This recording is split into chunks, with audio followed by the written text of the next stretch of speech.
नमस्कार विद्यार्थ्यांनो, माझे नाव माधुरी राजभर आहे। मी तुम्हाला हिंदी हा विषय शिकवणार आहे।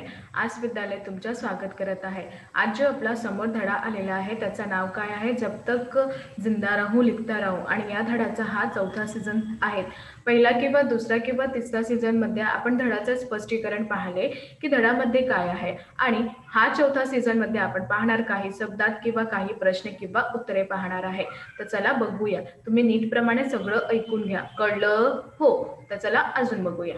पहिला आपण पाहणार आहे शब्दात। काय पाहणार आहे आपण? पहिला शब्दात। तर शब्दाबद्दल आपण काय पाहणार आहे किंवा शब्दात कसं आहे ते आपण बघणार आहे। बघा, इथे हिंदीतून हिंदी आणि इथे मराठी। तर याप्रमाणे इथे तुम्ही बघणार की हिंदी, इथे अखंड, हिंदीचा जे शब्द आहे अखंड, तर त्यांचा अर्थ काय? हिंदीतून संपूर्ण किंवा निर्विघ्न, आणि मराठीतून पूर्ण गुडगुडीत। काय आहे? पूर्ण गुडगुडीत।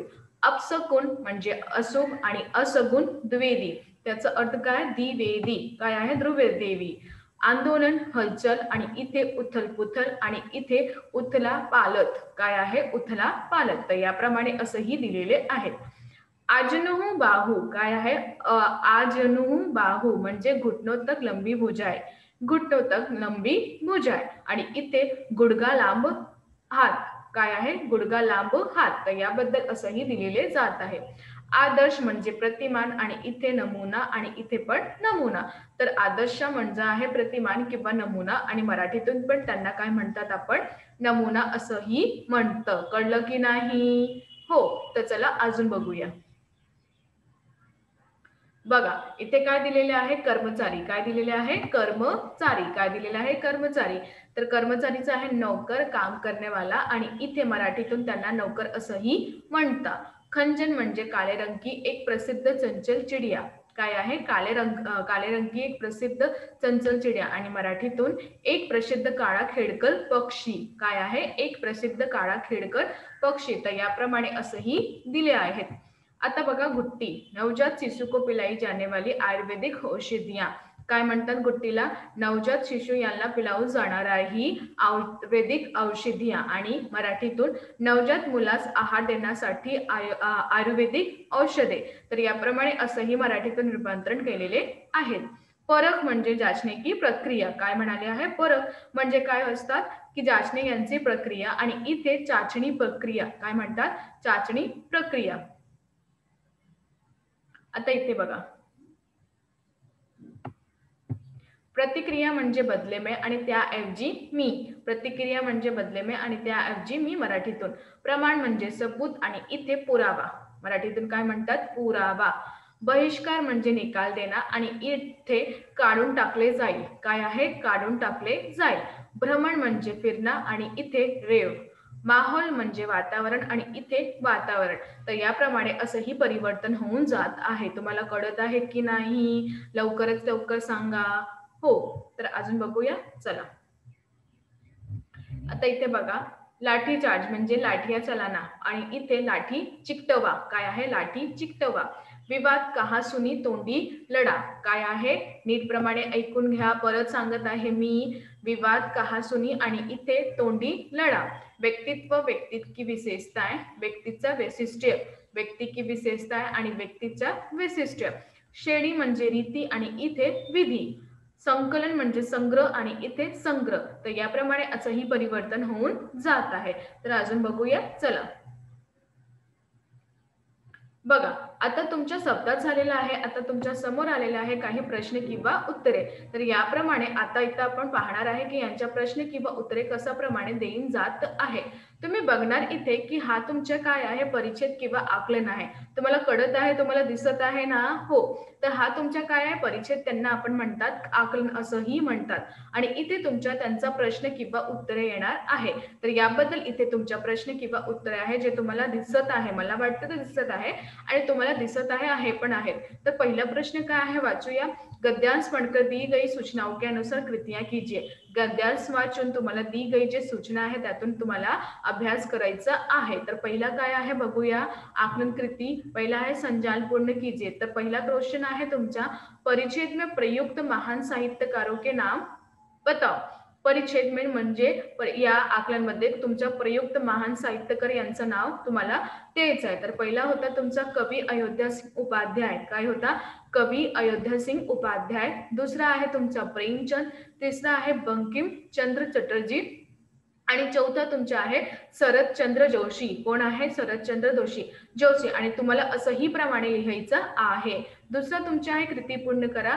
लेखक आणि पुस्तक. कोण लेखक आहे आणि त्यांची पुस्तके कोणती आहे? बघा, बंकिमचंद्र चटर्जी यांचा आहे आनंदमठ. कोणता आहे? आनंदमठ.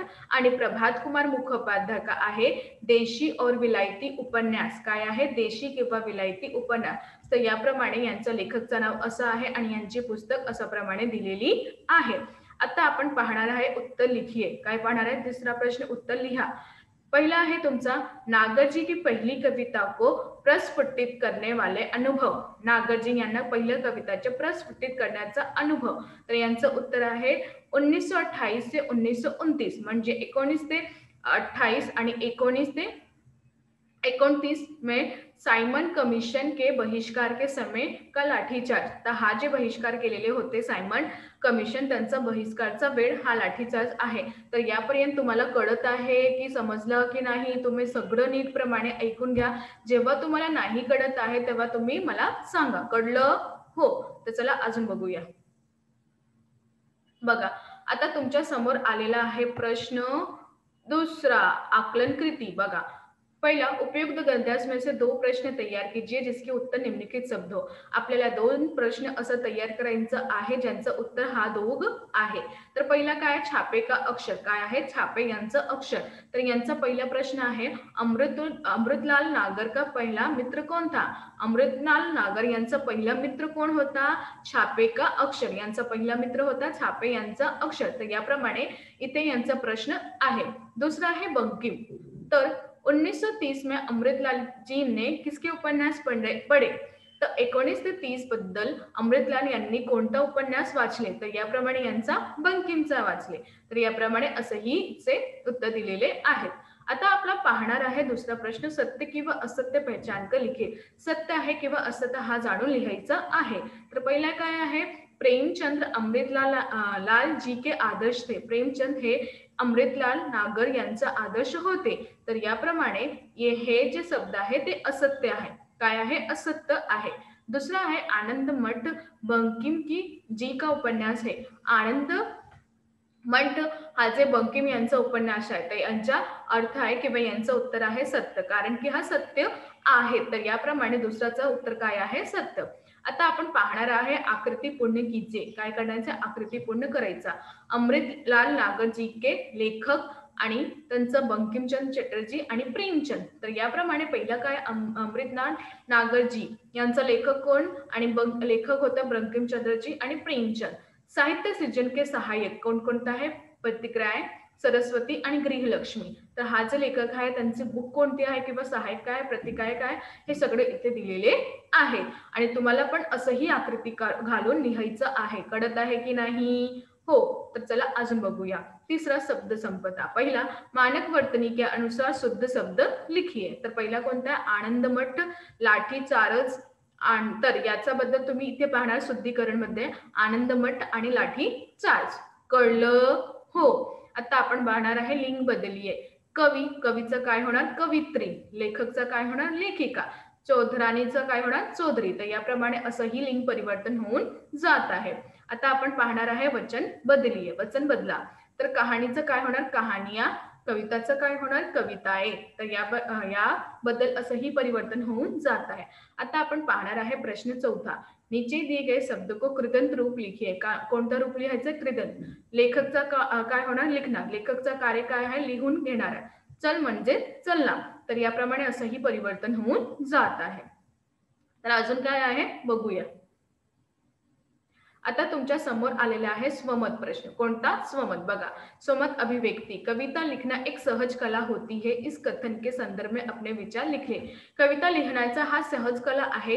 याबद्दल तुमचे जे विचार आहे तुम्ही हा लिहा. बघा, कविता लिखना एक सहज कला होती है. कविता लिहायचं एक सहज कला होते. हर कोई इस कला में माहिर नहीं होता. सगळं या कालातून माहिर नाही होऊन जाते. कविता व्यक्ति सहज भाव से लिखता है. कविता आहे जे व्यक्ती सहज भावनातून लिहत आहे. कविता भावना का उद्गार होती है. कविता हा भावनाचे काय होते, उद्गार होऊन जात आहे. कविता लिखते समय व्यक्ति के मन में प्रसंगों की प्रतिमा अपने आप तैयार हो जाती है. जेव्हा कोणताही व्यक्ती कविता लिहिते त्याबद्दल त्यांची जे प्रसंग आहे त्यांची प्रतिमा तैयार होऊन जात आहे, म्हणजे त्यांची मूर्ती तैयार होऊन जात आहे.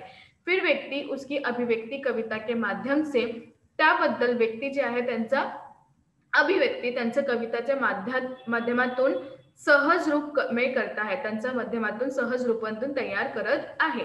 ये एक ऐसी कला है, हा एक अशी कला आहे जिसके लिए व्यक्ति का भावनाशील एवं संवेदनशील होना नितांत आवश्यक है. ज्यासाठी व्यक्तीला भावनाशील किंवा संवेदनशील होना नितांत आवश्यक आहे. त्याप्रमाणे ही कविता लिहायचं तुम्ही तैयार होऊन जाणार आहे. कळलं? हो. तर चला अजून बघूया. आता तुमच्या समोर आला आहे प्रश्न दुसरा. बघा, गद्यांश पढ़कर दी गई सूचना के अनुसार कृतिया कीजिए. इथे जे गद्यांश दिलेला आहे त्यातून तुम्हाला सूचना करायचं आहे किंवा त्यांची प्रकृती लिहायची आहे आकृती घालून. तर पहिला प्रश्न काय आहे, किसने किससे कहा. कोणी कोणाला म्हटलेला आहे. काय आहे, कोणी कोणाला म्हटलेला आहे. तर पहिला आहे, मेरे पिता सरकारी कर्मचारी थे. माझे जे वडील होते ते सरकारी कर्मचारी होते. तर याबद्दल अमृतलाल नागरजीने लेखक तिवारी से कहा. हे कोणी कोणाला म्हणलेलं आहे, अमृतलाल नागरजी यांनी लेखक तिवारी यांना सांगितलेले आहे. तर अजून बघूया चला.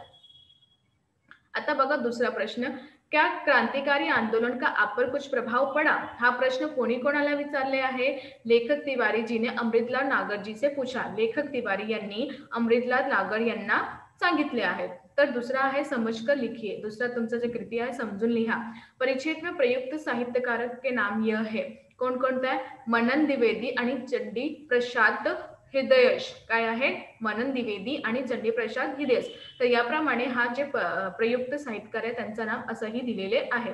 आता इथे आपण बघणार कृती पूर्ण करा. पहिला आहे तुमचा, अमृतलाल नागर जी की इन कहानियों के नाम परिच्छेद में प्रयुक्त है.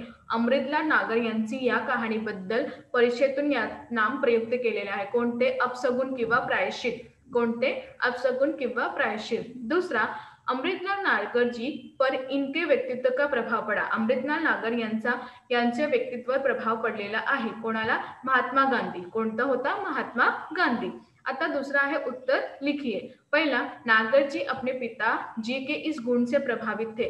नागरजी आपले जे वडील होते त्यांचा हा गुणातून प्रभावित झालेले होते. काय, दुसरं के दुःख दर्द में तुरंत पोहोचणार. दुसरा जे दुःख दर्द मध्ये आहे त्याच्यात आपल्याला जवळच पोहोचायचं आहे किंवा जास्त लवकर पोहोचायचं आहे. अजून काय आहे बघूया. बघा, आता तुम्ही पाहणार शब्द संपदा. परिच्छेद में प्रयुक्त एक हिंसक घटना.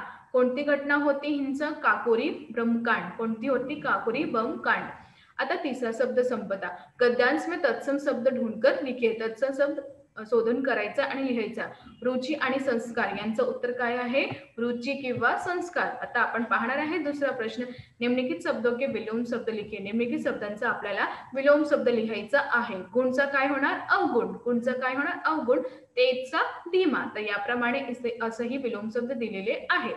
निम्नलिखित शब्दों से प्रत्यय अलग करके लिखिए. निम्नलिखित शब्दातून प्रत्यय वेगळा करून लिहायचा. व्यक्तित्व आणि दुसरा पारिवारिक. पहिला शब्द आहे व्यक्तित्व, दुसरा पारिवारिक. तर व्यक्तित्वाचं काय आहे, शब्द व्यक्ती आहे आणि प्रत्यय तव आहे. प्रत्यय काय आहे, तव आहे. दुसरा शब्द परिवार. तर प्रत्यय शब्द कोणता आहे, परिवार, आणि प्रत्यय काय, इक. तर याबद्दल असंही परिवर्तन होऊन जात आहे. चौथा प्रश्न, निम्नलिखित शब्दों के उचित उपसर्ग का प्रयोग कीजिए. तर इची रुची आणि इथे गुण. तर रुचीचे काय होणार, अरुची, आणि गुणचं काय होणार, अवगुण. तर याप्रमाणे असंही दिलेले जात आहे. तर अजून काय आहे बघूया. बघा, आता स्वमत दिलेले आहे, म्हणजे स्वमत, अभिव्यक्ती. करुणा साहित्य का एक प्रमुख अंग होती है. इस कथन में संदर्भ अपने विचार लिखिए. तर यांचा विचार आपल्याला लिहायचा आहे. बघा, साहित्य समाज का दर्पण होता है. साहित्य हा समाजाचा दर्पण होते. समाज में जो घटित होता है उसका प्रतिबिंब साहित्य में झलकता है. समाजातून जे घटित होऊन जात आहे त्यांचं प्रतिबिंब आपल्याला साहित्य यातून झलकत आहे. समाज की दुख भरी घटनाओं की छाया साहित्य में प्रखर रूप से प्रकट होती है. समाजातून हा दुःख भरी घटना जे आहे छाया साहित्य म्हणजे प्रखर होऊन जात आहे किंवा प्रकट होऊन जात आहे.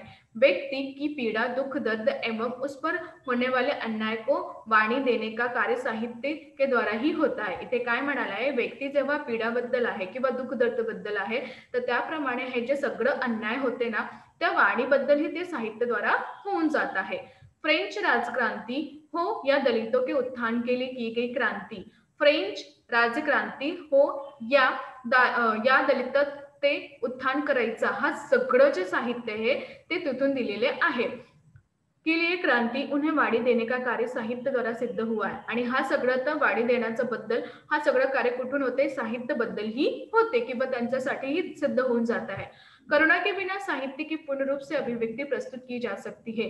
करुणा बद्दल ही त्यांचे जे साहित्य त्यांची पूर्ण रूप से अभिव्यक्ति करून जात आहे.